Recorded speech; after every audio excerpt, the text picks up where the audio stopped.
Last shot দেখা যাক সাবির কি করে, সেভ দিতে পারে কি না। পুটাইদা গোল করলো। খুব সুমনদা সামনে তন্ময়দা গায়ে লেগেছে।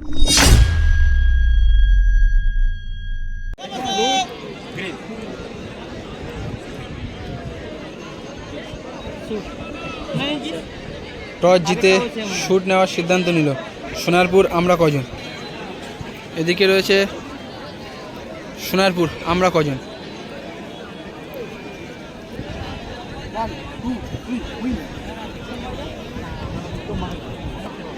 আর এদিকে রয়েছে স্মৃতিকণা একাদশ। এদিকে সম্পূর্ণ বাঙালিরা রয়েছে আর একটাই ফরেনার রয়েছে, সেটা হচ্ছে ইয়োলো। এদিকে সোনারপুর আমরা কজন টিমটা এদিকে রয়েছে, দেখে নেবো এদিকের টিমটা। স্মৃতিকণা দলের হয়ে প্রথম শটে এসেছে পোষেনদার শটে। আর বিপক্ষ থেকে গোলরক্ষক সামনে রয়েছে সাবির। তো সাবির কিন্তু ম্যাচে অনেক কটা জেনুইন সেভ দিয়েছিল, 1:1 সেভ দিয়েছিল। তো এখন দেখবো টাইব্রেকারে কী করতে পারে, সেভ দিতে পারে কি না টাইব্রেকারে। পোষেনদা রেফারি বাঁশি বাজিয়ে দিল। পোষেনদা এগিয়ে গিয়ে শটটা নিল, তবে গোল করলো একেবারে একটা সাইডে।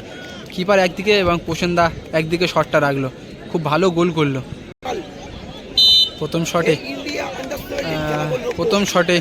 সুমনদা সামনে তন্ময়দা গায়ে লেগেছে।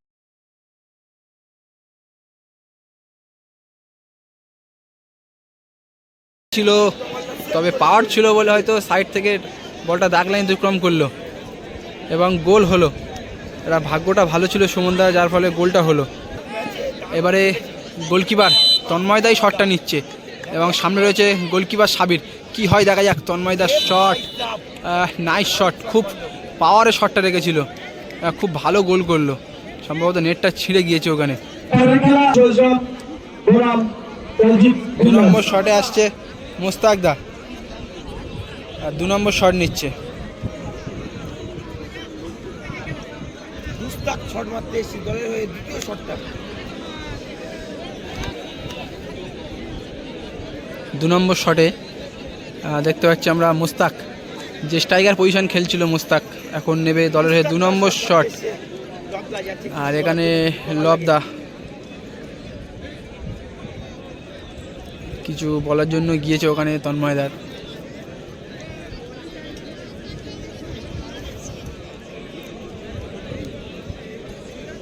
এই খেলাটা তবে একেবারে পুরো সরাসরি চাম্পাটি রেল মাঠে হচ্ছে। আর এই খেলার প্রথম পুরস্কার হচ্ছে 70,000 এবং দ্বিতীয় পুরস্কার হচ্ছে 50,000। তো এখন মুস্তাক শটে, ও আপার পোস্টের কর্নারে, ওখানে কিন্তু কিপার চেষ্টা করলেও পৌঁছতে পারবে না এবং সেভ দিতে পারতো না, যদিও বা পৌঁছে যেত। খুব ভালো গোল করলো মুস্তাক, ভালো এক্সপিরিয়েন্স রয়েছে এই মুস্তাকের। আর এদিকে শটে 3 নম্বর দলের হয়ে শেষ শট পুটাইদা। তবে এই পুটাইদা কিন্তু ম্যাচে স্টপার পজিশনে খেলেছিল এবং খুব ভালো ভালো অ্যাটাকগুলো ব্লকও করেছিল। তো এখন দেখা যাক টাইব্রেকারে কি হয়, পুটাইদা গোল করতে পারে কিনা টাইব্রেকারে। সাবির কিন্তু ম্যাচে অনেক সেভ দিয়েছিল। তবে সোনারপুর আমরা কজনের এটা লাস্ট শট, তিনটে শট, যেহেতু এটা 3 নম্বর শটই লাস্ট শট। দেখা যাক সাবির কি করে, সেভ দিতে পারে কি না। পুটাইদা গোল করলো, খুব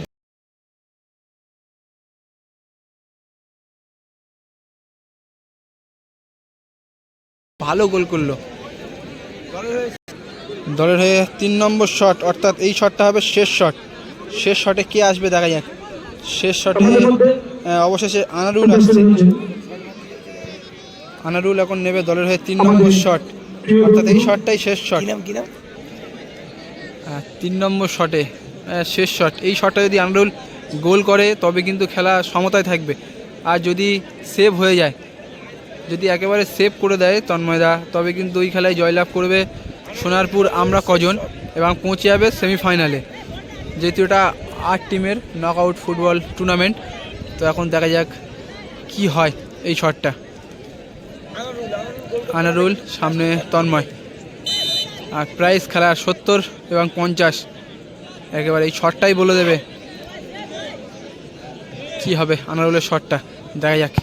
আনারুল পাওয়ারে রাখলো এবং খুব ভালো গোলটাও করলো, আপার পোস্টে গোলটা করেছে।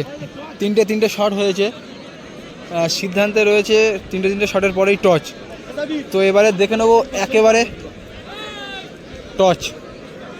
টচ দেখে নেবো। টচে পরপর দুটো কিন্তু টচ সোনারপুর জিতেছে। সোনারপুর আমরা কজন লবদা টচে দুটোই জিতেছে। আর এদিকে ফেয়ার প্লে। এবারে কিন্তু ভাগ্যের উপরে, এটা ভাগ্যের উপরে টচ উঠলো ব্লু। সোনারপুর এই খেলায় জয়লাভ করলো।